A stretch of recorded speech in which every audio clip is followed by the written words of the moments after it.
Ladies and gentlemen, you have waited all week.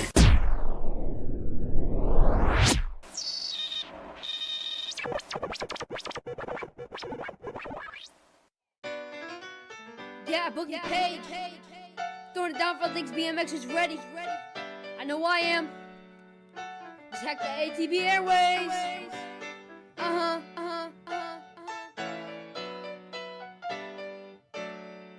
Let's kick it. All things BMX. It's a BMX show. Unlike the rest, if you need some info, they got the best. Like and subscribe, kick back and relax. Said it's all things BMX. It's a BMX show. Unlike the rest, if you need some info, they got the best. So like and subscribe, kick back and relax. All things BMX are streaming to you. So post up on your couch, screencast to YouTube. It's gonna be fun, it will be a blast. You gotta do much but kick back and relax. They coming to you live from a studio, or they might be at the track, man, you never know. So don't go anywhere when my rhymes are done, cause the show's just starting, let's have some fun. I said it's all thanks BMX, it's a BMX show. Unlike the rest, if you need some info, they got the best. So like and subscribe, kick back and relax. I said it's all thanks BMX, it's a BMX show. Unlike the rest, if you need some info, they got the best. So like and subscribe, kick back and relax. All things BMX got the boogeyman's back, so I wrote them this track to send some love back. JT, Melissa, Chris, and Paul did it, them and kinda get it, entertain y'all. And I wonder who they'll have on the show as a guest. I bet someone good who's gonna impress.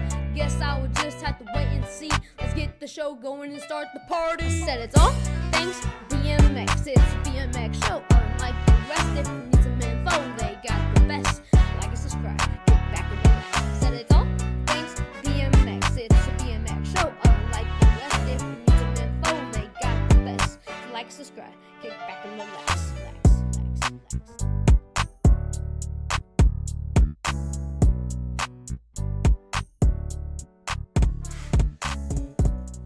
Welcome to episode 181. You know, Ronnie Anderson's in the house this evening, Chris. Yes, sir. Look who's hanging out in the back tonight. Dude, I thought we were Look at playing that. cards. You thought we were playing cards? I thought we were Uno tonight, man. I thought we were Skippos and Everybody's going, what in the reverse. world happened to Melissa? ATV crew's hanging out with you this evening. We are live in the Ethan Clark studio here in the busy town, the busy metropolis. The capital. Yeah. It's not, but we're here in Hartland, Michigan this evening. We appreciate everyone joining us this evening. Chris and I are hanging out here at the AOT News Desk. Yep. Always on top of it right here. Melissa's off this evening. She's helping little Laura study for her big math test. And as you can see, look who's back Hey, there. there he is. Hello. The man, the myth, the legend. Man, how's the racing season been, Paul? It was short. It It was was short. awesome though. It was Yeah, quick. this was a great year. A great year all the way around. You Very know, nice. it'd be nice if you had some damn fog machines. Jesus Christ. if You know, could- hey, What? oh, Wait. What do you got in front of you, Paul? The fog machines have Holy been found, cow, ladies. look at and that. There's your news, your world-breaking news. Right there. Paul finally found the fog machines after a month and a half. it's been a while. It's been longer than that because I was looking for them when you brought it up in May. Oh, you're right. No, we can't. Yeah, it's been a long time. We can't give him a hard time about that. No, Nope. Can't do No, it no I was more. All tired good of it, now, man. son. I got beat up by some little girls at the race last week, and it was just terrible. Yeah, People you throwing did. rotten Actually, fruit you at got me. called out by Yeah. a certain teenager last Like week. medieval times out there all over some fog machines. Well, Paul's going to be filling in at the producer's perch. That's brought to you by the good people over at Gate 9 Number Plate. And we want to thank Gate 9 for being a sponsor here. And Sir. Danger Snack bringing our guest this week. If you guys are going to order some Danger Snacks, make sure you use the discount code. What is it, Paul? Oh, man, dude, shit show, wasn't it? Yeah, God, There it's been you a long go. time, dude. I got 3 brain cells left, and one of them remembered that. Awesome. Good deal. Oh, man. Now, we got a great chat question this evening, and it's brought to you by the good people at BMX Rocks Photography. What's your favorite Motown song? Go, Chris. Oh, my God. What is it? You know, I have so many. All right, I You would can pick one. anything Smokey Robinson. What's your favorite Motown I song? gotta Don't pick be that. one. Jesus, dude. You're like, Oh man, you're like some on social My Girl. fucking media. Right. What, My Girl? my girl. Good song. Paul, how about It's you? Not Smokey My Robinson. Whole World Ended, 1968, David Ruffin. There you go. And Ooh, what with or the Ruffin? anything with Eddie Kendricks off the Temptations, any of Any Eddie Kendrick song. And you can't go wrong with. I got to go with the OJs for the love of money. Jays. Yeah. I had that thing just cranked today. It's going good. I like. Tonight's Lightning Round is brought to you by 110 Nutrition. You guys can get 10% off by using the discount code All Things BMX. And we want to thank the people that help us with our show each and every week. The good people over at Dye Job Apparel, Hack Shack, and DB Sports World. Make sure you guys check them out. For those of you guys listening and watching, we're going to put the links in the show notes. So if you're listening along and it's after the show's live, you can find all the links we talk about during the show right in the show notes. Right on. Without any more delay, ladies and gentlemen, Bring in our guest. Mr. Ronnie Anderson, welcome back to the show, sir. Oh, now you got me excited. Thank you guys for your leadership and having me here today. This is awesome. Yeah. Well, welcome back, sir. Hey, so last time you were on was episode number 75. It was July 21st, 2021. So, what have you been up to since then? What do you got going on? Well, basically the same thing, life, the world's going around. Watching the BMX, enjoying that, just doing what I've always kind of wanted to do. These injuries that we pick up from BMX, slow us down as we get a little older. So I'm not as lucky as some of the guys that get to ride the tracks every day. But I look forward to challenging that again and having that opportunity. So there is future, Yeah.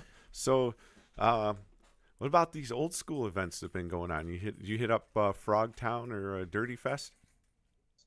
Yeah, so Dirty Fest this next year will be exciting. I haven't got the opportunity to experience it just with the friendship of them. Frogtown is just totally awesome. Oh, I can imagine how LA would be because, that's where BMX really started. yeah. But you NorCal guys aren't supposed to say that.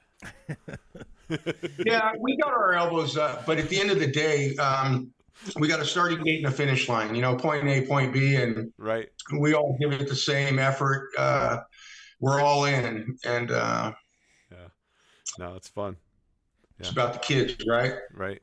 So, did you do any riding out there at Frogtown, or you more the? No, so I've had the opportunity. I've been lucky. I had an ankle replacement in December. So no bike riding. And in fact, I haven't had a 20-inch in a long time. It's probably been since I had a track where, I would get up. Like, so for example, I would wake up, it'd be hot in the summer. Yeah. In the RV, and I'd grab my clip shoes, my helmet. Obviously I have my shorts on, and I'd be out there for 2 hours. You couldn't pull me off my bike. Until then, and then you get on the tractor and start working. Yeah. So I haven't had that happen in a while, but I've been doing the e-bike with my friend Marty here, up in Redding, California. I've had the opportunity to do some things that I broke my neck and my back. I think we talked a little bit about this, but I've had to learn to walk again. I was kind of excited. I want to just say that, as a result, riding BMX can be rough on you, Mm-hmm. Sure. Especially at the professional level where you were. Learning to walk again. Eddie King had it pretty rough. Sam Willoughby, Right. Some can walk, some can't. But, for example, I've had my neck and my back fused. And, I think about it sometimes. One of my records was beaten by Sam, and he can't walk. And so if you're going to do better than I did, you might have difficulty in your future. We noticed that our Olympic champion took a spill, and, he kind of, I'm done, and we know it was a hard wreck. I was talking to Pistol Pete the other day, and he goes, Ron, what's up with that? And I said, I understand. I know he's going to come back and ride, and he may even race the Olympics and win this year. We don't know yet, right? Yeah. That's what's so amazing with BMX, Right. But, he decided that he wanted to quit. And I think it's a little bit of new school altering, because in our day, you got up and you rode until you just couldn't do it anymore, period. Mm-hmm. Right. Right. Yeah. Well, and then the concussions and that stuff, we know a lot more about that Well, today than and we did. know there's CT involved, but we also know that there's corporate sponsors involved too. Yeah. And so it's a different world. You get $1 million or a couple $1 million, you can afford to do whatever you want and say and do that, and have leadership in your involvement. But everybody else has to race to be the best and to make it. And that's really that's like being here today for me is exciting because I know what it motivated me to want to be a champion. I didn't start off as a little kid going, "Oh, I'm going to be #1 pro one day." Right. It just came upon me and I had a choice.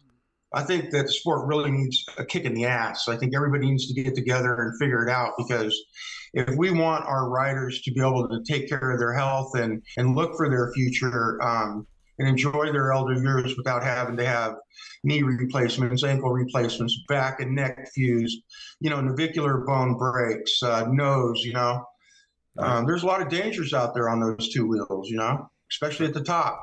Oh, yeah. Yeah. And especially with like the speeds that's on the on those big hills The now. big hills, yeah. The supercross hills. Yeah. You said you're doing a little bit of the e-bike racing or riding. Sorry. Right. Yeah. Are you Racing. It's funny when you say that, because that's kind of like a pun, not intended, because for all practical purposes, an e-bike is harder to go downhill. You get to rest when you're going uphill, okay? Yeah. Everything is the opposite. Like, you're not trying to pick up speed down a hill when you're doing trails. You really want to go down slow and then start going up. And you'll go up faster than you go down. Yeah. But if you try to go down fast and then think you're picking up speed and going fast again, that's a whole nother animal. So that racing, they have all those clutches and different transitions to the magic of it. When I first went riding, I was like, this is like ancient aliens, like, wow, this is amazing. Like the technology that they have. So when you're going down a hill, the whole idea is it's a slower process and more of like a privilege, a gift. Yeah. Mm-hmm. So it's not going fast. It's about going around it and enjoying yourself. It's nice. So there's a bit of a learning curve there when you first start out on them. Yeah. I flipped trying to go fast and go off the course, and a lot of fun though. I really enjoy that. I can't wait till next year too as well. But yeah. Well, that's cool, man. Hey, at least you're out enjoying the bike, right? That's the thing. Yeah, like I'm 58 and I've had 27 open reductions. I paid the price. So I'm lucky that I can walk. Yeah. So with that being said, when I think about it, because BMX, and I have a family member too doing it, and really proud. And so when I think about the kids and what happens with the sport, I know you're not asking a question. We're kind of just talking. Sure. But I want to see more of it being more of a collegiate sport, where our country is actually involved in it. Mm-hmm. Mm-hmm. Yeah. When a cop pulls over a kid on a bike when trying to train or whatever, if he breaks the law or something, he could actually say to him, you should be at the track studying, getting your, thinking about what you want to do for life, And right now, a kid at 16 years old really is not getting that much chance. How many of them? And it's not really a question. I'm kind of rambling about it, but when I think about it, I got the opportunity to make that choice at a young age. And today, if at 18 years old, you're a man, considered a man, an adult, you can move away from home, you got all your rights, and freedom of choice, you get education, a job, your future. You're only young once. Mm-hmm. Mm-hmm. And we're not promised tomorrow. And for somebody to get a NAG 1, great, maybe, climb all the way to the top, get a national championship as an amateur. They're not 27 years old doing that, right? No, you get not typically. No, you get not enough riders in them classes. You try to create the scenario, and it does exist. Mm-hmm. It really doesn't. Let's face the fact. It's already a monopoly in age group based on rider count and even lane position. When I think about this Taken 2 stuff, I'm like, what? Taken 2? Is that a consolation race? You know, Yeah. and then we know if you get when you look at your semi, I believe this to be the case. I could be wrong, and I like that freedom of drawing your lane, you know. But I think that if there's going to be a Taken 2, even in the amateur categories, well, I think that well, that's a deep subject. I'm just punning myself. It's funny. I think that a top lap amateur rider should be able to pick his lane as well, right? He or she. But I think everybody else should draw. And if that rider doesn't make that lap, make the main, then the second rider should be held the freedom to pick the gate and everybody else draw. That could be a scenario where second place, it's not okay to, it says that it's not okay to get second place. So where I wasn't allowed to even take a second place trophy home. I'm over here shaking because I'm realizing these are the facts, you know. When it was main time, there was nothing else but first place, you know. Right. Yeah, I kind of like that concept a little bit. You know, if you finish first, you get to pick lane, and then everybody else behind draws a number. In the UCI races, that's what it is. Oh, is it? So when you're racing at the UCI format, how you finish and your lap time is in consideration of picking your lane. Okay. Amateurs as well. Yeah. But that's for all 8 lane choices, right? Okay. Yeah, but they're picking them too. And if it is for all of them, that's a good balance because you'd have to probably, to get one, you'd have to get them all, maybe. I don't know. Yeah. Because it incentivizes you. Well, actually, yeah, because then if you're like 4th or 5th back, you still got to keep booking it because you got to stay in front of those guys. You don't want to be 8. You want to be something higher than 8th because you get a pick that way. Yeah, even if you had a crappy start or whatever, and when you're transferring too, it's not just here I am. Let's say they're taking 4. Right. If they're taking 4, then you're just like I'm not happy with 4. You want 1, so you get the lane pick. Exactly. Yeah, I think that's kind of where Ronnie's going with it. Yeah. Exactly. Yeah. Yeah. If you ain't first, you're last. Yeah, say. Oh, good Lord. Hey, before we get into some more BMX, can I wanted to ask about this guy.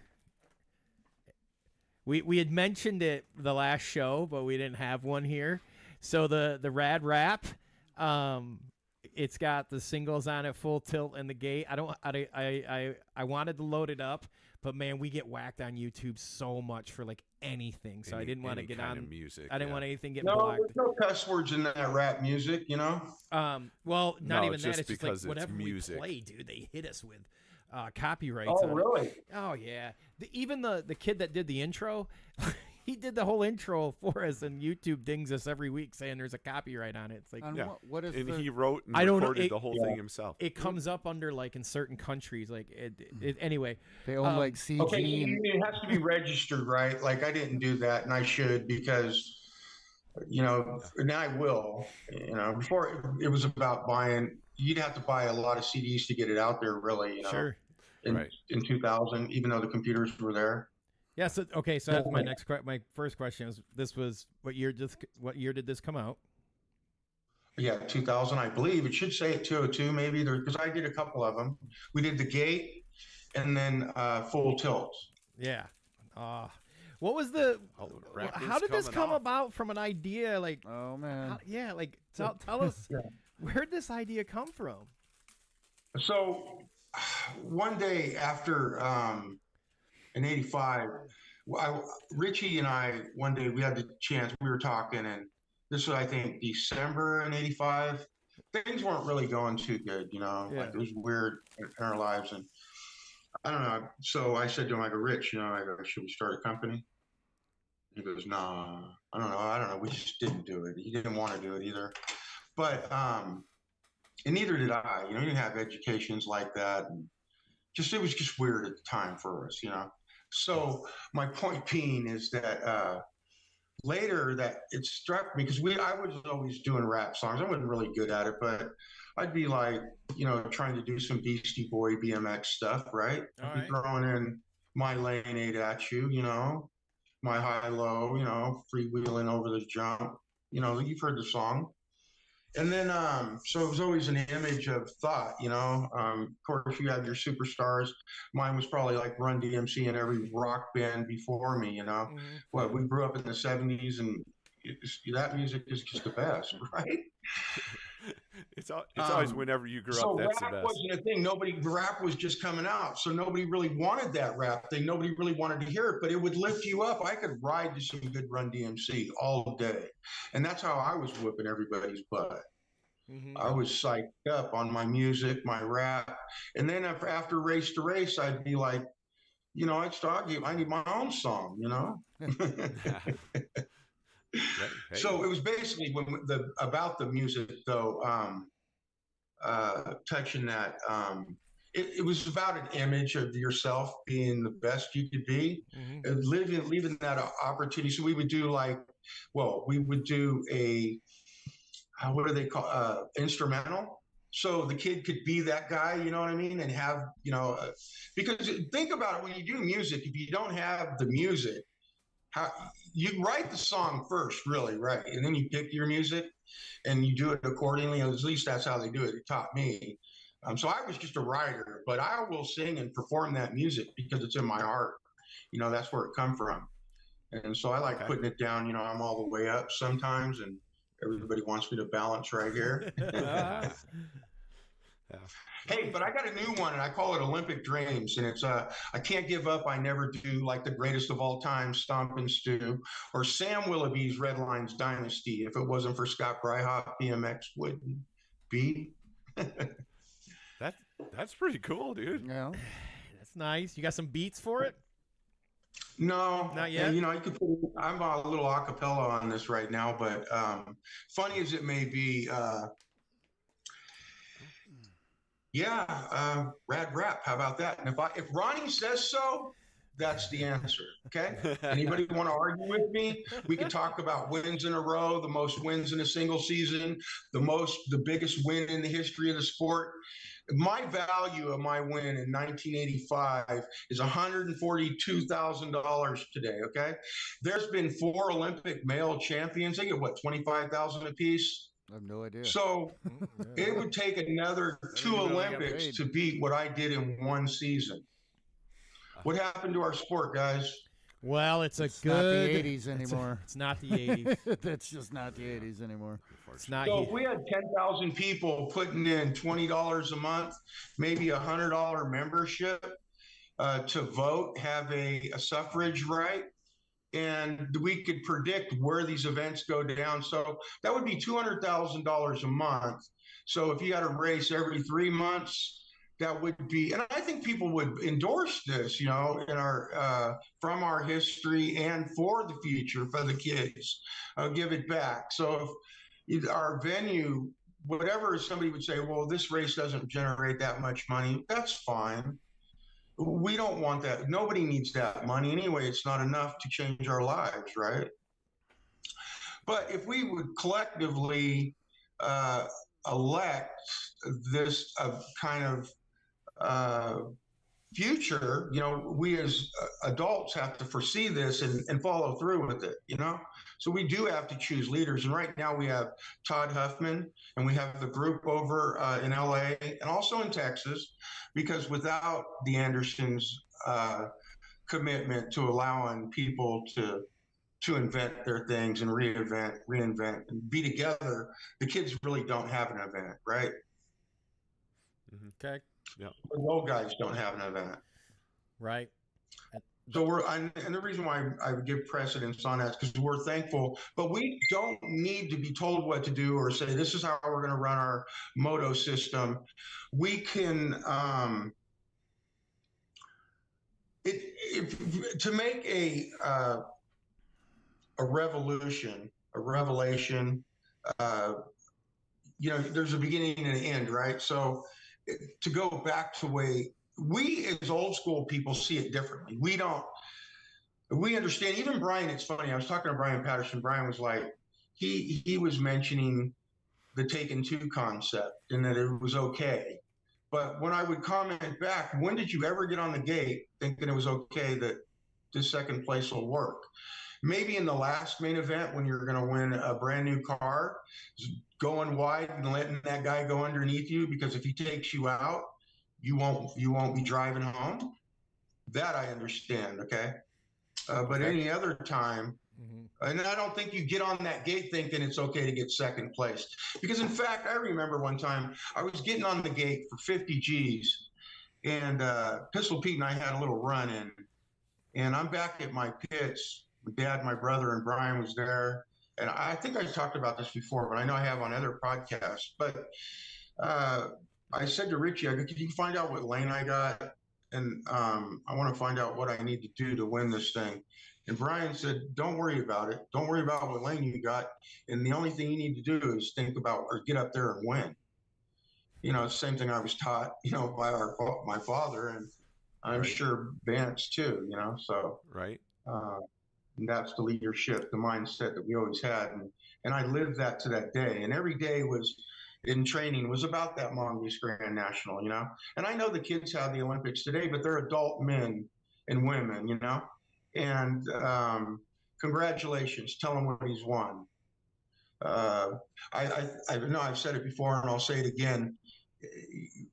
The future of BMX isn't it right here. And maybe in France, and those boys are saying, let's do this. You know, they're not. I saw 6 of them on the gate, and Cam Moore won the fastest lap recently. And so that was nice, you know. Yeah.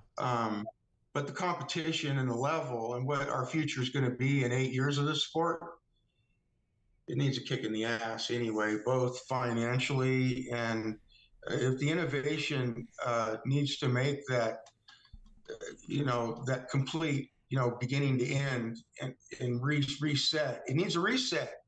Yeah. I'm tired of seeing this guy get a new house every, you know, whatever he's doing. He ain't giving shit back to the kids. Do you think we're gonna have BMX racing in the Olympics in, let's say, 8 years? Do you think it'll? I'm going to tell you what. With what I'm seeing and what I know, if we get action behind this old school, this revolution they're fighting for, you know, 100%, there would be a shame on them if bicycle motocross wasn't ascending where I believe it's going to go. First of all, the tracks, the equipment is just top notch, right? Okay. No doubt there's a lot of things favoring the sport, okay, in that sense of competitive racing. But as far as after academics, which an amateur is challenged with his whole life, going to school, getting back home so he can make it to school, which is important, right? And, Definitely. you know, because life isn't about BMX, okay? And that's the weird thing. When we wake up one day and realize there's more to life than bicycle motocross. But at the end of the day, it does bring a lot to us, and some people make a living off of it, and it's going to continue to do something, right? But we got to know what we're going to do before we do it, or we won't do it. And collectively, if we get together and build a finance, we can pick a few races, 4 races a year, and give away.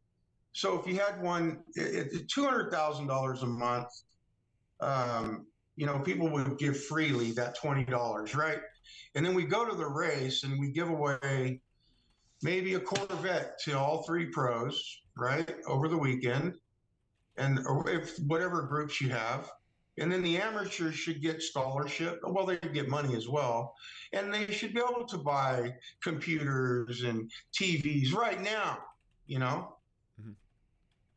And if you split that money in half, pros and amateurs, you could probably, in 4 months, you'd have $800,000 to split between amateurs and pros. That's a lot of money. Mm-hmm. Oh, yeah. A lot of money. Now we're talking about, well, I'm, you know, being an Olympic champion is great. You know, and you'll try, you know, you want to be an Olympic champion and just be another world championship to anybody, you know. we would shine. We need to shine. So I had asked or posted a question on the show page for your event. You know, anyone that had a question, you know, post them in there. So we did. We got a few questions, and I'd like to pass those along. So the first one's coming from Rick Carter. He hosts the Beer Budget BMX show with Mike Melvin on the West Coast. Good friends. And he wanted to ask you, what is the best thing that the sport has going for itself right now? And what's the worst thing the sport has going for itself compared to back in the day? So let's take the first part. What do you think one of the best things is that the sport has going for itself right now? From my experience going to these some events, I've been to a few of them this year. I live in Redding, California, well, Shingletown, but Boomtown in Redding, I got to see their state championship race. Of course, I watched the nationals. I follow all that, but I think it's the people that get together at that. It's like one big family in a way. Yeah. That's what I saw. I didn't see the organization in the way. I didn't see somebody changing rules. I saw kids having future and a hope. You know, there was some real money on the line. It wasn't happening every weekend, but collectively, I see that can happen. Yeah. Yeah. And even about it being the best thing about it, it's many things, but it is the people getting together. And like, for example, Tangent, they had a real big setup. They were there for everybody with all their products. And at the end of the race, you know, they donated a nice check to the track for allowing them to do it. You know, it helped with all the community activities. Even the locals, they were allowed to camp overnight. You know, things like that. It should, you know, things that you would hope for. They allowed to happen instead of it being a rule. Oh, you can't do this or you can't do that, and just, you know, stopping the sport from growing. Like, for example, and I'm not criticizing Napa Valley, Donnie Robinson's track. But technically, they can't even they'd be out there after 10 o'clock or something. Oh, okay. Like a city ordinance or something they got to follow or something No, like that. don't you got stuff like that, Paul? Don't you? Where they don't let you camp at your track? Yeah, we put in lights at a track that closes at dusk. Go figure. Yeah, I mean, we can race. We got to get permission, but it takes a long time out, and I mean, it all with it, yada yada. But yeah, it's kind of, I always tell it that way, and it is funny when you think about it. A little legwork. The other part of that question was, what do you see from your perspective as, you know, one of the worst things happening in the sport compared to back in the heyday of your time? Well, it's the same people running it today. Yeah. Like, my biggest competitor, it wasn't the competition. As fast as they were, I mean, I could get a fifth in a semi, and that's all respect, you know. Happened a lot too. Those, you know, you load the gate. But then also, once you win, usually, and we see it over the years, once a guy wins, he knows how to do it, and it takes a little bit to get in. These pros just they don't just let you win. Okay. They don't even let you make the main either. They beat you up for a little while. They think they do. They do. But once you get one, now you're ready to get some more. You know what I mean? Oh, it's on. So the worst thing going through that and about BMX, that's taking it with a grain of salt. But it's the officials, the people that run it, the ones that dictate it, and they're sitting back right now going, no, that's not true. But yeah, it is true, and you know it's true. There's a reason why, and because the sport is a sport, right? Like, when you're a kid, let's just say that all right, it's just this fact, right? And we're kids out there racing, trying to figure out what we want to do in life, having the best times of our lives. But yeah, I went through that, and I think that the worst thing is they do whatever in the hell they want to do, and they're still doing it.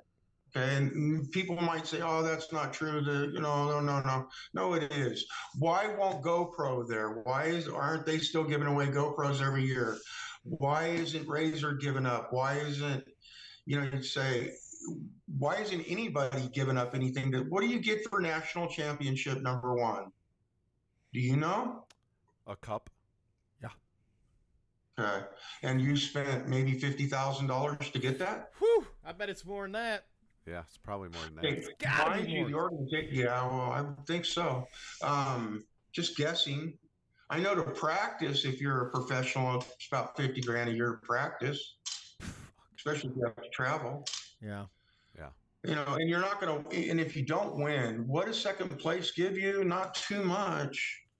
I mean, I don't know if you kids, I'm not, totally criticizing. I'm just saying that, look, I mean, it's been going on, but, and people are still going to race no matter what, and they're going to have their opinions, but I want the opinion from somebody who's won a national championship.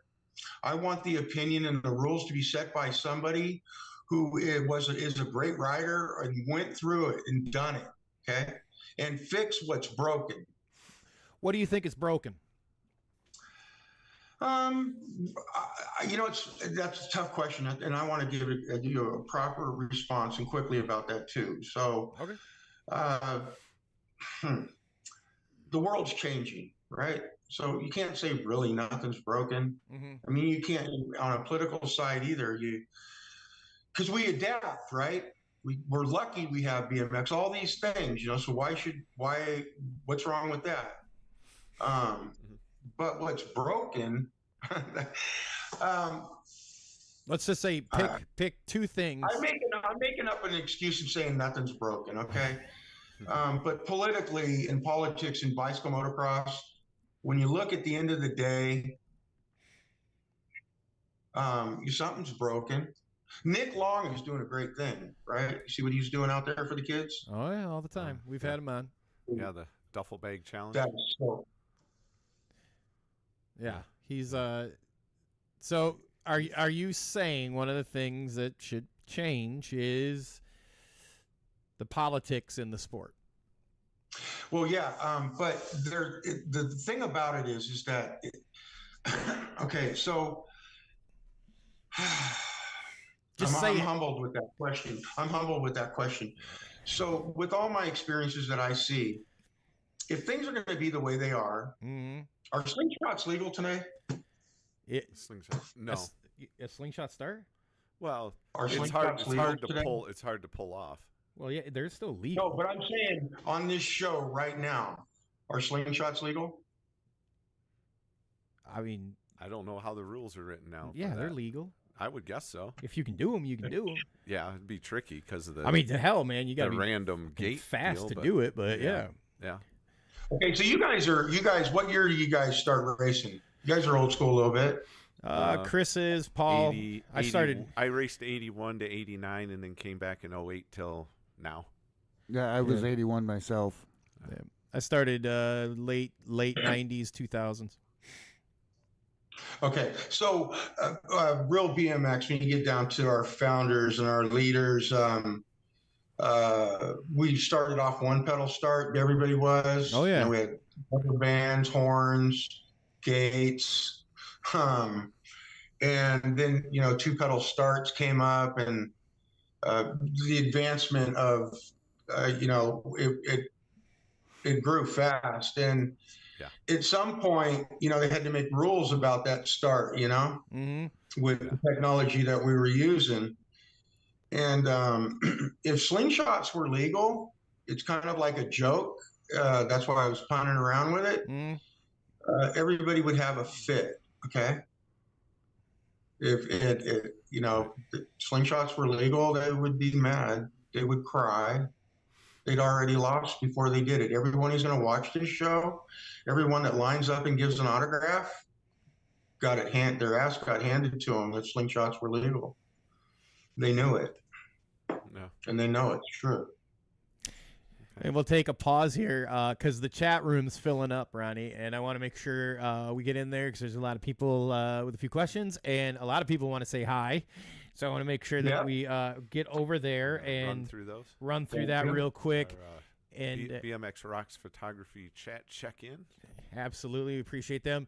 Everett Robinson joining us from another podcast show. Hey, yeah. Real BMX Racing Podcast. Thanks for joining us. Mike Melvin from the Hack Shack and the podcast Beer Budget.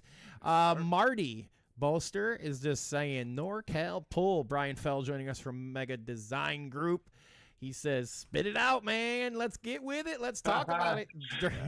Drake Robinson is stoked, Paul, that the fog machines are finally found. He is so happy. It was all for Drake. It was all for Drake.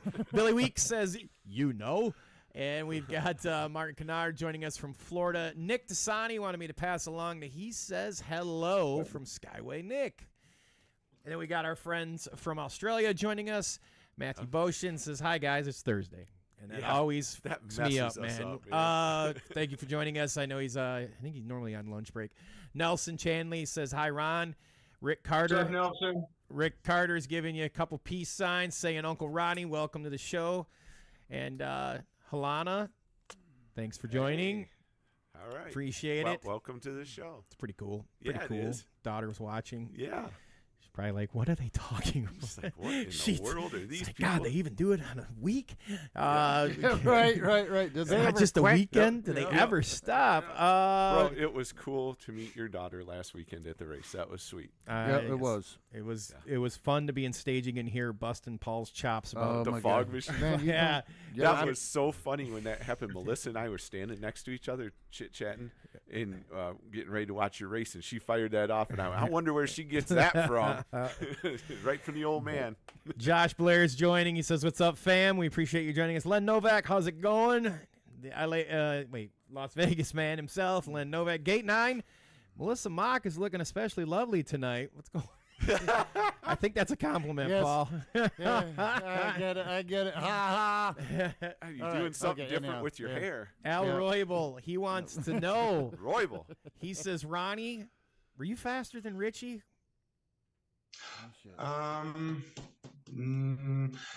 Okay. I can't say yeah. All right. But it was easier for, I don't know, man. He learned to kick my ass at a young age because he had to chase me down, you know? And in fact, he was 25, he is, excuse me, and will always be 25 months younger than me.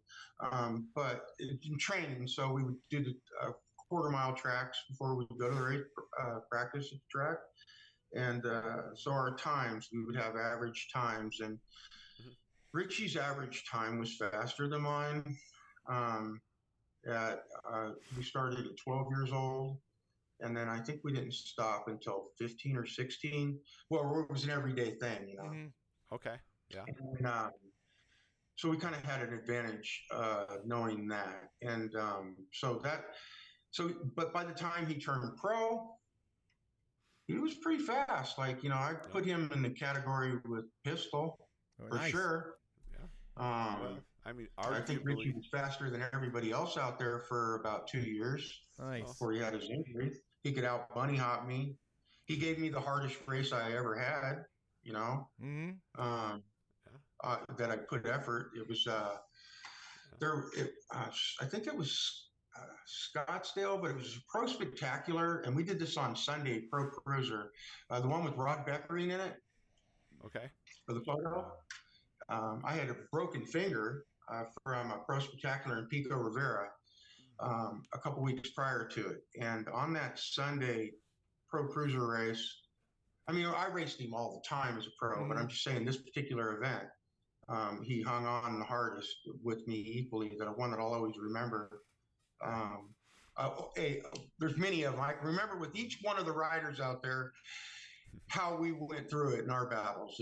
For some reason, I'm like an elephant with that. Yeah. But it's just the fact to it is Richie and I passed each other every straightaway, every turn, sometimes 2-3 times. And at the finish line, as we crossed the finish line, I didn't know who won. You know, they gave it to me, but it didn't really matter, you know. Nice.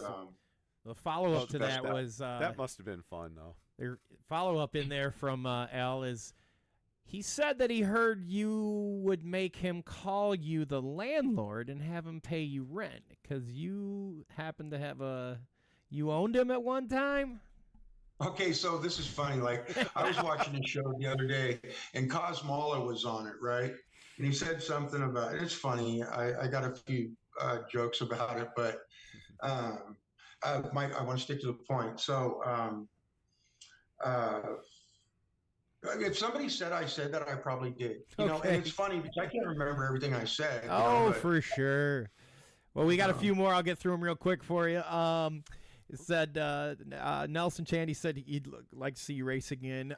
John Cruz chiming in. We just got him booked for a show coming up. He said, "Nice T-shirt," and he appreciates us sporting the creation. It looks nice. That does look nice, huh? Yeah. And I got the gray one. We also have Mr. Cardoza. He's joining us from an airplane on his way to London, and he wanted to make sure that he said hello to you. World traveler. He's got that 30,000 feet going, huh? Yeah, That's nice. It's the second time we know of a person listening or watching the show on an airplane. Yeah.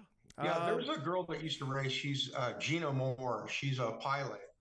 Yep. And she flies around, but she was a BMX racer once. Nice. There we go. Oh, John Crabtree says hello. Damon Toon. Jeez, DJ Damon. I was going to refer to him by his whole name. DJ Damon says hi, and he says, turn on the sound. There we go. Hey, Damon. Hollywood Mike Miranda is in there. We got Jeff Burgess in there. Greg Hill. He says, just say it, man. Yeah. Let it out, bro. Greg Hill? In the full gate tonight. Semis. That's Let's right. do this. We got Dave D'Artonia joining us, Tom Johnson, Jeremy Ames. Happy you could join us. Joe Rincon all saying hi. And I think we pretty much Randy Moore in there. Kip Edwards, he's going to be our guest next week. Mr. Vega's joining us, all saying hi to Ronnie. I'll pass it along. Let me I'm going to slide through here see if we Double got any check other real questions. quick. Yeah. Yeah, so we're double checking our BMX Rocks photography. A lot of chat. comments Checking. on your mountain biking, how good you are at riding the mountain bike. Still got tons of bike skills. Greg Hill wants to know, and I might be slaughtering this first name. Tell us what Doheny Jack means. What's the story? Yeah. So there's a hill in Hollywood. It's down off of Sunset Boulevard, right before the Comedy Club, I believe it is, down there in the S down there. Mm-hmm. And so that hill is really super steep. And I would always ride down Sunset and up. Yeah. So we could ride to Venice Beach. I think we went that way down. I'm just comparative to why I would even try this hill. But yeah, if you had your race gear on, you ain't making it up that hill. No? I don't care who you are. No. Oh, man. And so Greg knows about it. You know, I used to say Doheny Jack or Doheny, and then Greg found out what Doheny meant, because I also had another saying. I would say Eric Root would have syndrome, and then believe it or not, and then like you know how they got that jive. They have I think they're from like Believe You Me podcast with Michael Bisping. Okay. So they're from, anyway, the UK. And what was my point about those guys? Something was going on in my head.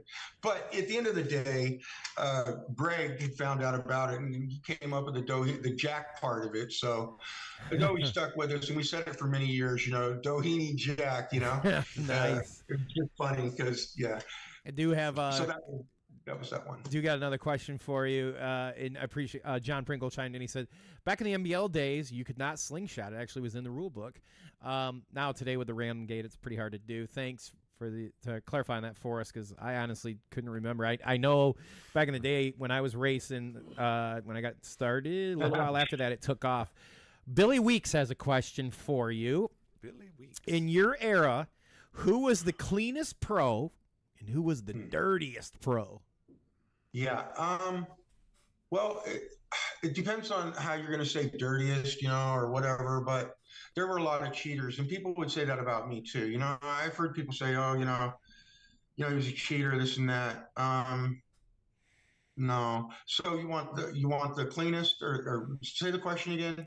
Yeah, in your time racing, who was the cleanest pro, and who would be considered the dirtiest pro?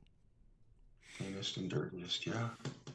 So you couldn't just pick one because you have to.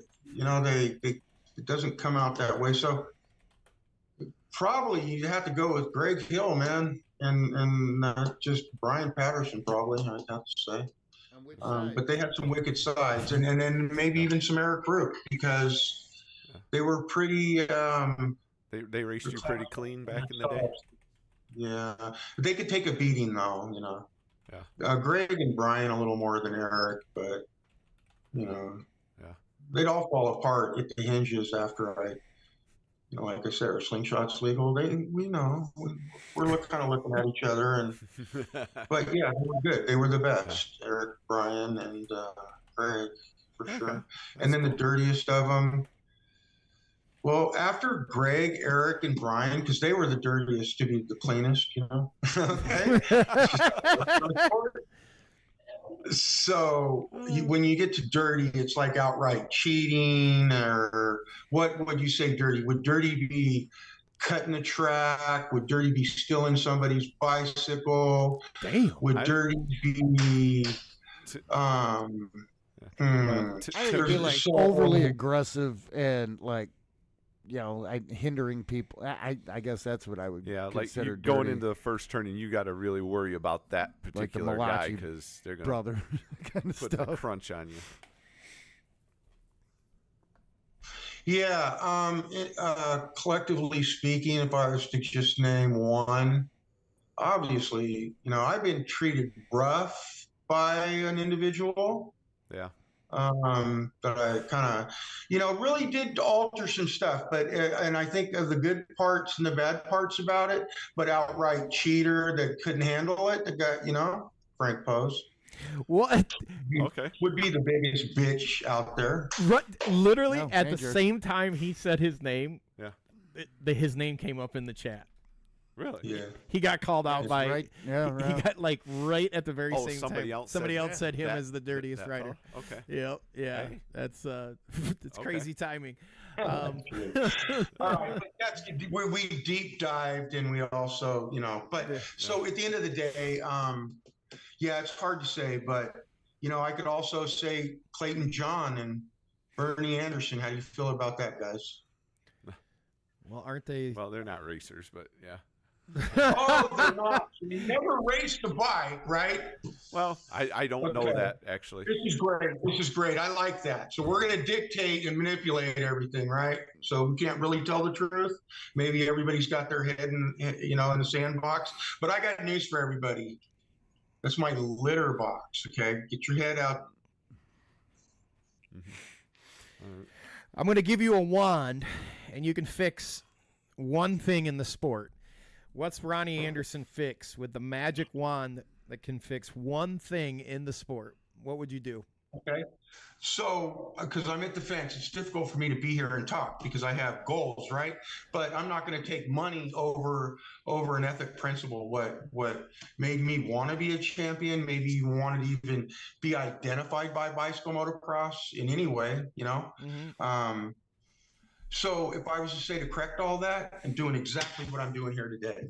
Okay. And so I'll tell you, I think collectively we all need to get together and we need to start our own organization and make up our own rules and give our kids that money back. Because technically, who out there really needs anything from it if it's not given by a blessing? If you have to steal from your number one pro, there's a problem.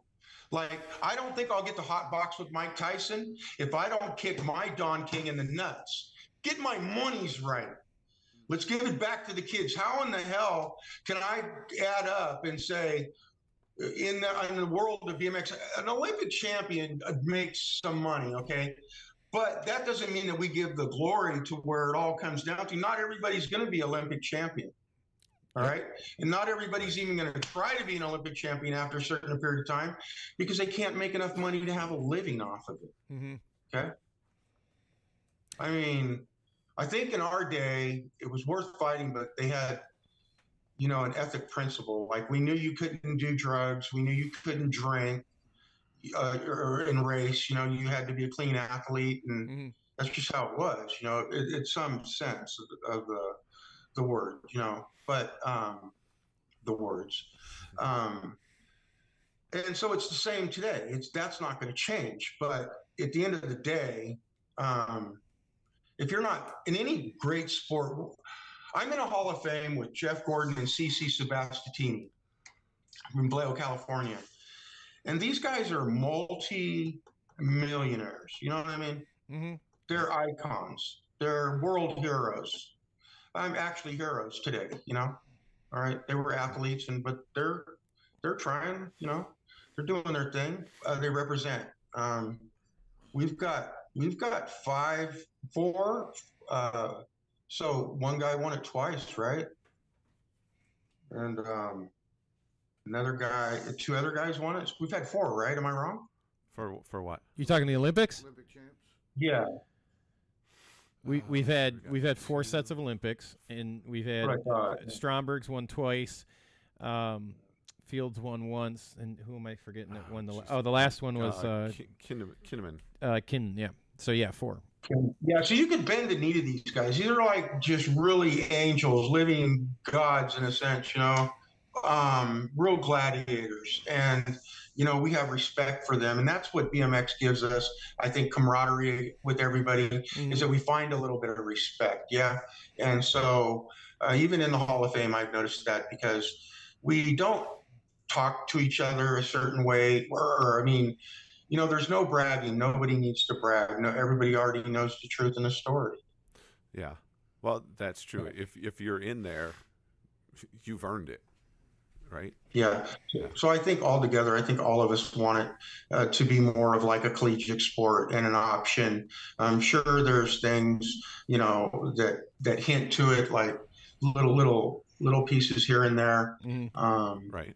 But for us to be proud of it, if you're going to have a child grow up in BMX, see, I think Danica's at the cusp of this right now as an athlete. It's funny that I say that because when I think about the kids, the cutoff is about 16 years old, I would think, and maybe 18 now, maybe a little more. The classes there's, maybe at the end of your career, you could pick up a national championship if you haven't gotten one yet.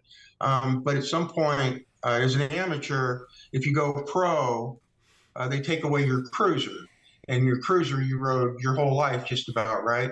But now you don't have a cruiser anymore, and you're going to ride your 20-inch, and that's it. And that's great. And I don't know, because I'm not Elise Post or Sam or Jarvis, I'm not. So, but they're not running either. Okay. And that's true. Do you have a favorite pro like today that you follow? Is there somebody you like watching? Well, all of them really, because, but impressively enough, Jarvis, it's just impressive because you watch his countrymen following him too, Yeah. And he's got I gotta be honest with you. The competition is fat, but when that's a tough question. But yeah, you respect is where it's at. He'll be a falling goat like Pistol Pete eventually.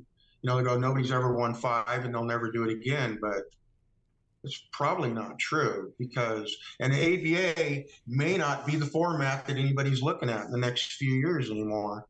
And that's what I'm hoping to accomplish. And in the meantime, I still want my value is $142,000 today, and I think they paid me 25% of that. And we're just talking about one season. I have a lot of anger because anybody who knows, well, not really anger, it's controlled anger, but it helped me become a man. Or when I did realize, I cried a lot. It hurt, when I look back in the beginning, and so it was kind of rough on me to accept that it was over and what contribution or whatever, because some things are bigger to me now that didn't mean too much for me. But at the end of the day, like when I look back at it, it's funny I'm talking like this because, so I'm trying to finish and say this correctly. Uh, uh, uh, so we identify ourselves in life. Am I a BMXer? No, here on this show today because, I was a BMXer and, there's a Hall of Fame and they write about me. And if you know me, that's not really Ronnie. Ronnie had his points taken from him. They filed bankruptcy on me. I had a family and they took everything from me. One day I woke up, I was $200,000 richer, or I went to sleep. I woke up in the morning, probably didn't even have a hangover, I was probably holding my child in my arms. And, I'm $200,000 poorer, So I got a little angry. Mm-hmm. And nobody wanted to give me what I wanted. I'm not going to make you a millionaire and not get something. So I already knew the balance of the budget. And so I went out there and raced independent and won more races than anybody ever won. And then at the end of the year, they added races where it was possible that I could lose. And the funny thing about it is it did happen. And I did everything I had to do. And when it got down to it, the very final race, if I would have slowed down, okay, and crashed the guy that was behind me or even further back, I would have been number one. And it's like, I don't know. It's weird when you look at it like that, But when they stack the cards against you, sometimes they fall against you too. But I'm not hanging on to that like that's a big deal. But I'm saying the answer to it was at the very end of it, the way they tied the bow on me, they should be ashamed of themselves. They have the same last name as me, and they're going to treat me like that, and it's going to be okay. It's not okay. It'll never be okay. So, question for you. Why do you think that happened to you? Yeah, I spiritually seek these things, but I think honestly, like today is a big day for me. Going to the Grands is going to be a big weekend for me. Okay. I want my $105,000 value, and I want you to tell the truth about my Hall of Fame. And if you don't, I want my Hall of Fame release. All right. Yeah. So if they want to, work out a deal with me, you got a chance because I'm going to pull this awful canaffle and this Houdini act on them. Okay. It's not that big of a deal. Being a Hall of Famer, what does that mean? That, it's an honor that they respect you for 50 years or whatever. Okay. Mm-hmm. But when you're not going to tell the truth about it, you know what I mean? I got a problem with this. Well, understood. Just curious on why you felt that, that they did that. And I think a lot of us are. Yeah. Well, I don't know. I mean, I know the answer to that, okay, in my world, but then I'm opening up my closet and telling you about everything why that could have happened. And I didn't do it, okay? My dad one day, Donnie and I used to do clinics, and we were, one of the things my dad would do for us is a flyer. And so life wasn't all bad just because they treated me like that, I mean, I had a great career time. But they choked me, they did. I don't know anybody who went through what I did, and everybody out there that raced in my era knows this. Okay. Mm-hmm. Oh. We know it. Oh. But at the end of the day, whatever, life, it is what it is. So to answer that question again, it was go ahead about that question. I've been rambling on this. Sorry. No, you're fine, dude. No, that's good. No, that's good. So there was something though I did want to say. You said I'm not a BMXer. You're always just a few minutes ago you were going on because you don't race right now and you said I'm not a BMXer. It's you're always a BMXer. And I don't. Yeah, 100%. But that's the thing. I don't want to be identified as the way I see it. The way I see it.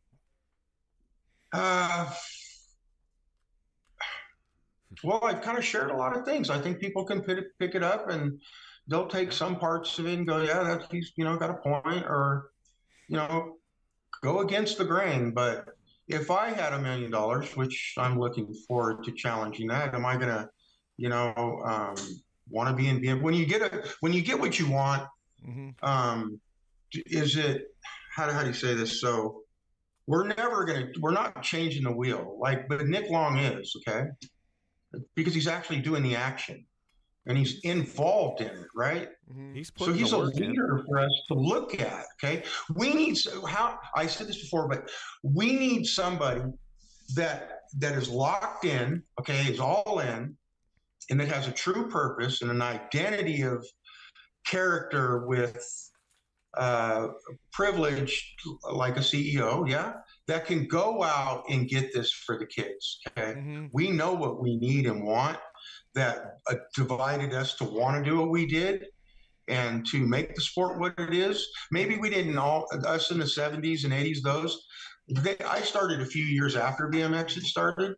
So I had a lot of contribution, but it became later as it developed. So I did play a part in like two pedal starts and a few other things. My dad was really innovative, and he was all in for his kids. Yeah. And like every other parent out there were a lot of them that did it. Yeah. I got something that popped up in the chat though. It's a great question statement. Thank you, Tom Johnson, by the way, for this one. He's asking, and kind of throwing it out so we all can kind of chime in. Paul, Chris, Ronnie. Sure. Why is it that the pros of today are still not paid what they're worth? Like, what do you think that is, and why? Oh, okay.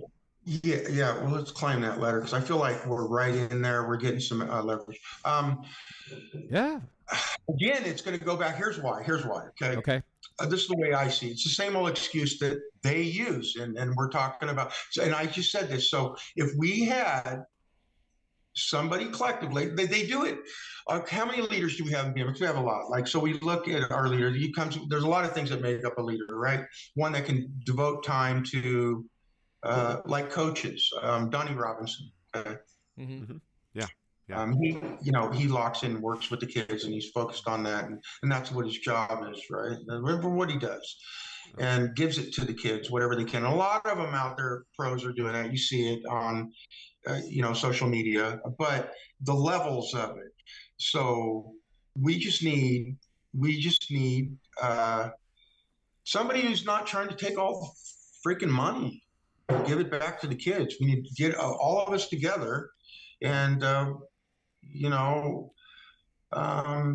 that's what we need to do. That's what we need. Get our own lottery. Get our own BMX lottery. How many people do you think? It's funny, I'm probably didn't completely answer the question, but how many people do you think ever rode a BMX bike and that raced, that ever signed up and got on a gate? A lot. How many people? How many parents or family friends or friends of somebody whose friend raced BMX and they liked BMX? They saw what it did for that kid or something in some form or way. Sure. Maybe he got NAG1, or some of us that got national number one. I mean, there's a difference of way of sharing greatness. So the average, the stairways to success. And it's written. There's a book, so it's a guideline. So I'm almost like contradicting myself every time, because there are records, even though records are suppressed, So some of these questions are really tough, but I wanted to be on the show and express this how I feel about it, and it's such a good question. Like why aren't the pros getting paid what they're worth? I think it's one of the and what they're worth, and when we say that, because we need somebody who's going to go out and get it for them. If somebody that worked for ABA was going to the car dealerships, was going to really had some heart. So you think it's just that they're not getting paid because the sanction isn't bringing in? Well, there's not the popularity that there used to be. Good. Now, before anybody says anything, let me say you're right on it. So why isn't GoPro still there? Why? Because they made a bunch of signs for a certain amount of money, gave away 7 GoPros to their national champions, bro. That cost what, $50 to make? I bet it's probably not that, but there's probably more in shipping than there is in manufacturing. But I see your point. So they probably gave them 30 to 50,000, right? And they didn't give anything. The pro got national #1. Pro got $10,000 check, maybe. I saw Stromberg's with a check. He got 20 once. No, I don't recall those, but yeah, I know. They gave away a motorcycle the last time I was on the show. The following. They gave away the live wire, the electric Harley. They gave two of them away or something like that. The state company gave away 2 motorcycles, but they had 3 #1 pros. But the only 2 of them got them. But since then, and then they might have got a $10,000 check. You got to follow the Hansel and Gretel on that money to see really where it went. But I'm just saying that would be one of the things that I would say why it's still not there for the kids. Okay. Because they're not. No one's trying. Yeah. And I can't do it because I'm barely making it myself on my dreams and my bucket list, But I have an idea. All right. Well, if I have to contribute and maybe put in, something to get it started significantly, I will. So and I want to see it happen this year.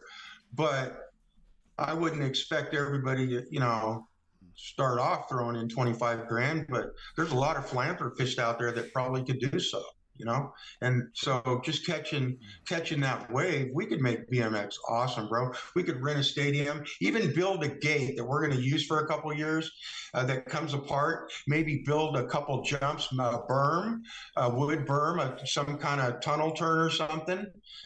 Something awesome, really the money's there. So a certain percentage could do something like that, even off just the revenue of the event, right? Could go back into building it. It'd be an all tax write-off. Everybody got together. Our kids could make, hundreds of thousands of dollars a year, even the amateurs. I want to see it. I want to see an over and under in BMX again. That would be sweet. I used to have one. Yeah, and so we could take that and then just go to, even a fairgrounds or rent a Coliseum. Maybe Hollywood, because they're getting back together, start bringing the dreams back. Because we in our era, today they use the Olympics as a tool. In our era, it was Knight Rider. It was Smokey and the Bandit. You had there was some greatness, man. It was a fantasy in the 80s. It was really good until that Freddy Cougar dropped in, with, it was Fire Marshal Bill. That's why I'm like, we got to get this right. Because I'm stuck in the middle of it. If I can't say that BMX is the greatest sport on the planet, there's a problem with it. It still is. Yeah, there's some areas that can okay, but you got some good questions. Yeah, I know. Look, there's always room to improve. We know it's the greatest on 2 wheels. We know what it gives us. Yep, that is awesome. You don't have to race or win a trophy to feel what BMX or 2 wheels can bring to you. Okay, you don't need to be part of no organization. Your colors don't run if you're on a bicycle and living life. That's true. They can't take that from us, right? Now, and you look at everything the sport can give somebody just outside of being a pro and the money you can make, can't make, however you want to look at it. There's lifelong friendships. Look at the room here. Paul's a track operator. Chris and I are just never has been racers, and and we get to sit and talk to you guys. Look at for us though, how awesome we get to talk to Hall of Famers and goats, and this is like racers. You guys do. I love the show, man. Spiritual, and my emotions are tied to it. I get nervous a little bit. It's like a racing again, and you guys are a live broadcast, and that's fucking beautiful, man. Excuse the profanity, but. Thanks, brother. I don't think anybody's going to turn it off from that if they've even went this far. No, right. Hey, I want to shift gears. I want to shift gears real quick, man. Yes, please. What do you do for your day job? What does Ronnie do? What's Ronnie's day to day? What is it? So I'm a pot farmer. All right. I got Uno Gardens. Uno Gardens. Okay. Yeah, and yeah. So we want to do CBD stuff and get that set up. So I'm looking forward to looking for that outlet to rise. I like the just say no ideas, the whole energy that I can come up have for BMX, but you know, I'm not trying to do BMX really. Like, I think that if my product would be the fastest weed in BMX for sure. You know, I like. You got to get that you got to get that a lyric line in there somewhere in your next rap song, Ronnie. fair enough, fair enough. Work And that in. I think the kids, if with that identity of Uno Gardens and being a bicycle racer, because you know they don't really mix together. But if it's a solder approved, right? Yeah. If what? Yeah. I think you cut but out on our. speaking What was it that you said? It's a what? You cut out on our end. We couldn't hear you. USADA approved? Oh, that's never gonna happen ever. No, it is. It is. It is. Ask Nick Diaz. He'll tell you. All right. Nick Diaz knows. Yeah, they know. The game of nutrition. Yeah. Well, you got you know. There's certain ways to get around it. I'd fight Nick Diaz. you that fight would be it wouldn't even that fight would be over before you even thought about it. Nick Diaz is a UFC Well, yeah, fighter. 100%. So, but did you know this though? So, Pistol Pete is gonna wrestle jujitsu. I think it's in a gi too. Yeah, BJ Penn. That'd be a. Yeah. What? Yeah, coming Yeah, 'cause up, that guy's bro. legit. This I is mean, gonna be like, so we're getting mainstream, okay? We are really. I sent Chael Sonnen a message and was like, you know, bro, you need to jump on this one. You know, he didn't write back, but you know, he's heard of Pistol Pete, and they're from the same area, and BJ Penn, and it's going down. It's going down, Interesting. and I got Pistol Pete in this one, yeah. Okay. And then if I could bet on it, I'm all in on that. All right. So you're going with Pete all the way. Bro, I got Yeah, my he's money's gonna, my money's got to go with. Where's BJ this Penn. event going to be broadcast? No, So I'm serious. he hasn't told us. I'm going to find out. All right. It's one of those questions. We all want to know. We'll find it's coming Hey, up. when you find out, shoot us a message. Scheduled. Yeah, but it hasn't they haven't hit it yet. You know, we got a BMXer gonna wrestle, you know, a Gracie Jiu-Jitsu fighter is gonna take on another Gracie Jiu-Jitsu fighter who was the greatest martial artist, MMA, street thing that he did in his era, and against one of the probably a goat of bicycle motocross, one of the greatest BMX racers ever. Do you remember when Dave Mira? BMX is going to take him down. I'm telling you. You remember when Dave Mira did the mixed martial arts with he was the Metal Militia guy. That was huge. That got a ton. Brian Deegan? I think it was Deegan. That got a ton of. Is that Mayhem Miller? No, it wasn't him. It was because they play, you know, like he's the BMX good guy, he's the moto bad guy, and I remember like seeing that hyped up. I remember that. Yeah, Yeah, there was a thing that blew up the sport too. Oh. It was freestyle, but still like it was. And I remember Mira, like he was training, and so was I think it was Deegan. Like he was training. It was some cool stuff. Hey, before we forget, want to make sure we get in and you let everyone know where they can get some very cool shirts like Chris and I and you are wearing. You know, that's funny. It's a Fugo binder. Like I'm gonna have John do this again, but we're gonna add. I want it to be gold, and I want it to say, "Drop the zero and be a hero." Okay. And and then I understand taken two. Maybe there's 3 restrooms. I'm a little rough on 09 right now. I didn't even think I was going to say 09. But, you know, we have a little disagreement. He said I wasn't worth it. And then the other shout out I wanted to say, it's funny that somebody, Cosmola the other day, he said something about how he beat up my dad or pushed my dad around. And that was kind of funny. And I thought to myself, well, why would my dad even care about you when his 16-year-old son whoops your ass on a bicycle, beats you on your own bicycle? Yeah. All right, we are going to slide over, and we're going to do some. You want to do the fun lightning round, Chris? Yeah, let's do lightning round. Brought to you by 110 Nutrition. It is that time, ladies and gentlemen. Lightning round time. All right. So go to 110nutrition.com and use the discount code All Things BMX Show to get 10% off. There you go. Actually, all you got to use is All Things BMX. Oh, I'm sorry. All Things BMX. That's all right. So, Ronnie, you know how this works. Short answers, first answers, whatever pops in your head. All right, and we're going to start it off. Paul. Uh-oh, I got a line. You got a line. Last movie you liked so much, you watched it twice. Gladiators. Good one. All right. Would you ever consider going skydiving? Yes. Do you make New Year's resolutions? Yes. Okay. All right. Most people do. Is your bed made right now? Yes. Do you believe in aliens? Yes.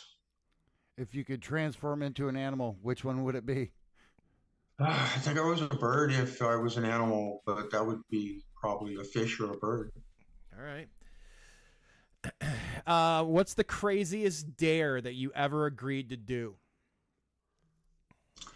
Craziest one. I don't know. I would do them on my bike. We would do things a lot, so probably something to do with a bike, like ride over that car, right? And I wouldn't have a problem with it a lot of time. Like sometimes you got riding. So, for example, I know we're on a little schedule here with these quick answers, but No, that's fine. is this You're good. You're You're good. So if I'd see a car, if somebody gave me hassles in my hometown and I would be traveling, this would be the most vindictive thing I could do, like mentally or in a dare or something. So, and coincidentally, so this is why I brought this up. So there'd be I don't know, say some kind of a station wagon, yeah? And some say, hey, ride that station wagon, bro, and jump off the roof rack in the back. And I'd be like, oh, that guy, my friend had, or this guy had one that, I got in a fight with. So I'd be like, yeah, no problem, let's do this. You know what I mean? Let's do So, it. yeah, dares like that, like, all right, because that's what a dare is, Yeah. truth or dare, so. Yep. All right. But yeah, I'm being honest. Yeah, I ride a car or something like that. Okay. Okay. Favorite day of the week? Every day. Oh, 10-4. great answer. Hey, every day's a good day, right? Yes, sir. Who is your hero?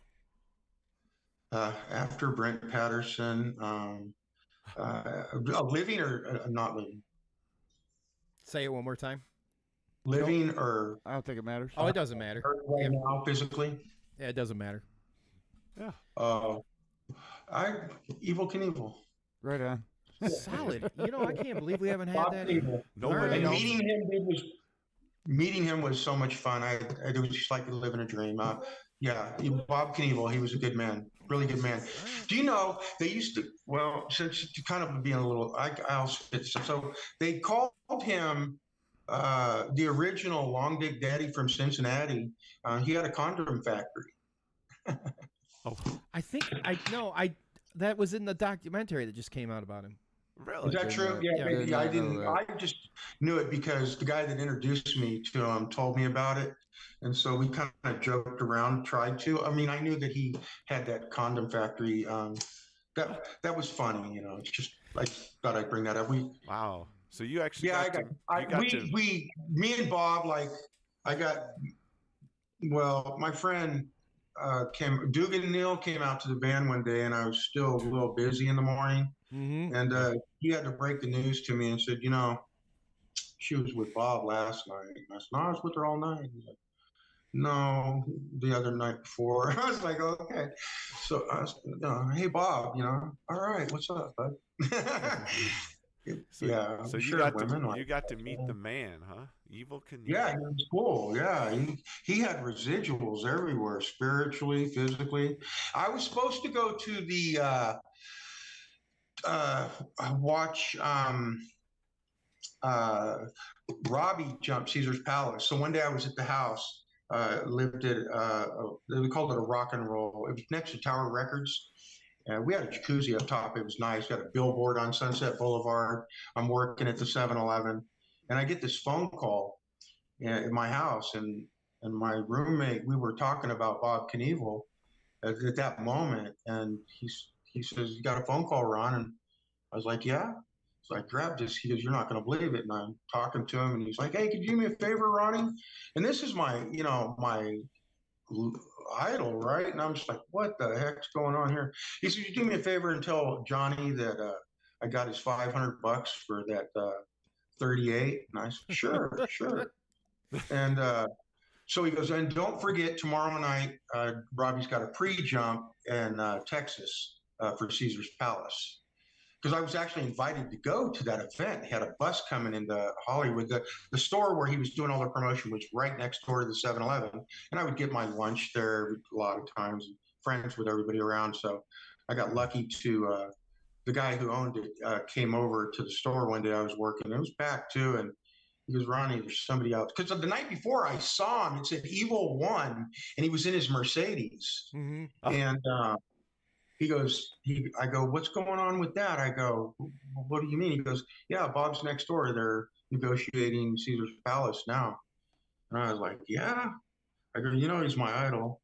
And the next day, he come pulling up front. They're right in the middle of the parking lot. And he knocked on the window, and I just knew. I walked away from my register real quick. Yeah. Wow. And my heart was beating. One day he ran out of gas. I was doing the graveyard shift, and he shows up. He's got gold chains. He's fully just decked out, rings, everything, and he's walking. He's got a little limp. Something to look forward to, I guess. But Yeah. I said, "What's going on, Bob?" He said, "Well, I ran out of gas." And I'm like, "Well, what do you mean you ran out of gas?" Because he has one of 3 cars made. They gave one to the richest man in the world. Yeah, I know the name of the other guy they gave him, but they made the prince, one of the princes, and they gave one to him. And it was $300,000, $1 million car today, or more, right? And he's running out of gas, and he's coming to me asking me to get him gas. He says to me, he goes, "I ran out of gas on Sunset and Vine, and dude, that's like 2 miles down the road." He goes, "Yeah, but I knew you could help me." I was like, "Man, this is awesome." So I called my friend. Oh, and I was saying when he called about the gun. So I get on my bike and I'm riding down Hollywood Boulevard on my trail to go see Johnny. He was in that movie Lionheart. He was the guy that handed Lionheart the hamburger in New York. That was Johnny. And I'm riding down the street and I'm doing wheelies, riding over the stars. And I'm thinking to myself, damn, I'm delivering a message for Bob Knievel, man. You know what I mean? Yeah. It was good stuff, man. I was like, that's Matrix, That's rad. That's Can't just write flat this out stuff rad. up. Well, Doheny Jack, baby, All right. Yeah. You ready for another one? Yes, sir. All right, here we go. You pull into an empty parking lot and you turn down a row. There are spaces that are open on both sides to park. Do you park on the left or the right side?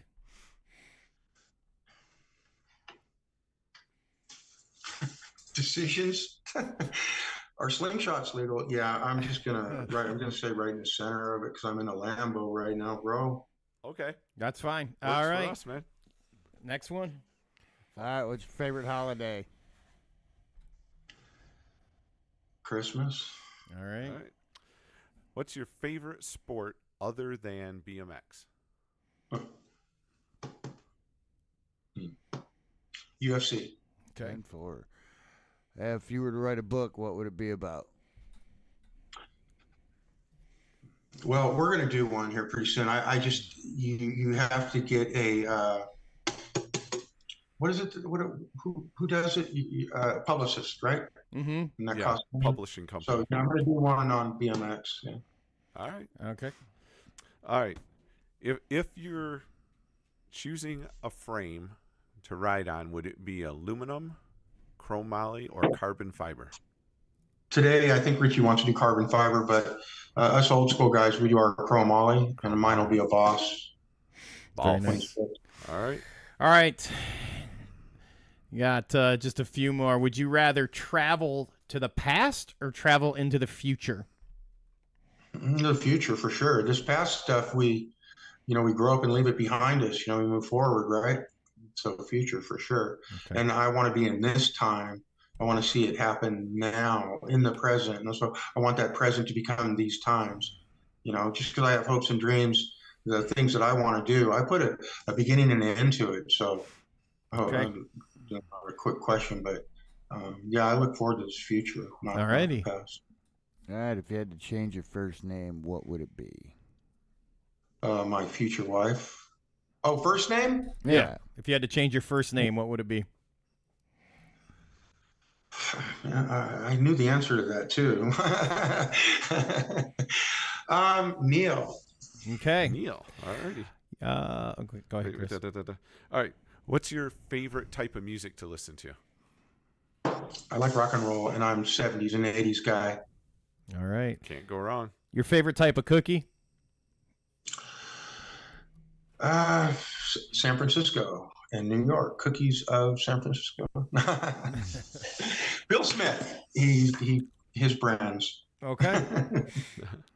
What would your 12-year-old self think you were cool? Or would your 12-year-old self think you were cool? My bad. Oh, hell yeah. Rock star. He would have been my leader. I would have been his leader. Yeah, I am. And so I would like to see a 12-year-old see that. But I would like and I know they have that today. So I admire our professionals because they're not so much. In the 1980s, I'm not saying our pros were candy ass, right? But if you go back and you look at some of that stuff and you see how, to me, I see them creating a future in their presence, and they did. They're great, but a little candy ass. And they were rough and mean inside. They were gangsters, but they had to act like they weren't. All right. Yeah, you got to carry that whole persona, right? All right. Yeah, and some of them, like you have to look like I use Eric Root. Now he is a Christian at heart, really is, and much of like what Harris's Bubba, his expression, he just loves BMXers that race. He's going to say, hey, this is where it starts. Point A, point B, and he gets them to that finish line right now and says it's Jesus Christ. All the glory and honor. And so they actually, Eric Root would do Sunday schools before races, even on Saturdays, I think he did too. So he was always really Jesus saves, and in his heart, like Miranda would express it. So a lot of people would wear it, Sure. I think we talked about that before. I didn't know really, but I see it, and understand it. That was our heroes like that. Oh, a tough guy. So Eric would, in his heart, but that when that gate dropped, dude, there was no Christianity. All right. There was none of that between the start and the finish, right? None. Got two more for you. You All ready? right, here we go. When you're talking with somebody, do you prefer to text them or talk to them on the phone? So there's strategy in this, right? And trying to be comfortable. Just what do you mean? Just in blazing general. out, right? Yeah, just in Every general. situation's different. I got friends that won't talk to me on the phone, but they'll text me. And I got friends that'll let me text them. Well, okay, because they give you your number. It's like, and then, but you want to talk to them. So I have to say equally, because anybody that I would text, I would talk to. Sure. Okay. All right. Last question. Are you ready? Here's a tough one. Here's a fast one. Your favorite Wednesday night live streaming, also turned into a podcast BMX show. All Things BMX. My man. Yes, sir. All right. That is our rapid fire lightning round. And we want to say thanks again to our friends over at 110 Nutrition. Chris, you want to let them know who's going to be on next week? All right, check this out. Next week, we're going to be talking to Kip Edwards from AOT. So we're going to find out about all his jerseys, pants, racewear. Motocross. I believe there is a BMX frame in the future here pretty soon. Frames. He's got he's in motocross, mountain biking. We're going to get the whole story next week. We'll find out about that. Make sure you guys join us next week. Kip comes in and tells his whole story on AOT. Ronnie, what we want to do? Before we start this lightning round, I just want to say that I'm going to get a new order of shirts. Yeah. So if anybody did any participation here and your questions or anything, I want to, if we could somehow get their names, like social media, maybe we could, hook them up with the Just Say Yeah, dude, I can get you a list. Because it pops up over here on Okay. one of the screens. So We'll send it over to you. when we maybe close up down. to 10 and 20 or something, Sure, no problem. Yeah. So before we close out, though, I want to toss it over to you for your final thoughts and thanks and shout outs, however you want to close it out for you, and then Chris is going to take us out for the evening. All right. So, Ronnie, we're going to hand it over to you. All right. Walk through walls, believe in yourself, right? Dreams are made to be lived. Commit to your focus, have a beginning and an end. All right. Keep rocking those two wheels, man. I like it. All right. So again, Ronnie, thank you very much for joining us tonight, my man. We enjoy talking with you, and we'll try and set up something to have you back again in the future. Absolutely. It's great Thank time you. chatting with you. Like You I guys said, make a difference in my life, really. thank you. Like I feel you guys are part of the future of what our kids are gonna have in the future, of what's really gonna come around the corner. Because if it's good and that's it, then that's what it's gonna be, and we're gonna find out what that is soon enough. Appreciate it. And thanks, Nick Long, for stepping up and bringing something in. That's huge, man. Yeah, that duffel bag dash thing is going huge for him. Yeah. So yeah, like we said, thanks for joining us tonight. We want to thank everybody in the chat for joining us, everybody who's tuned in. If you got in the middle somewhere, we have a podcast version of the show you can download anywhere you get podcasts from. Do that. We're on Facebook, YouTube, Twitter, Twitch. Give us a like, follow. We appreciate that. We'll see you next week when we talk to Kip Edwards. And have a great week, everybody. God bless you. Take care.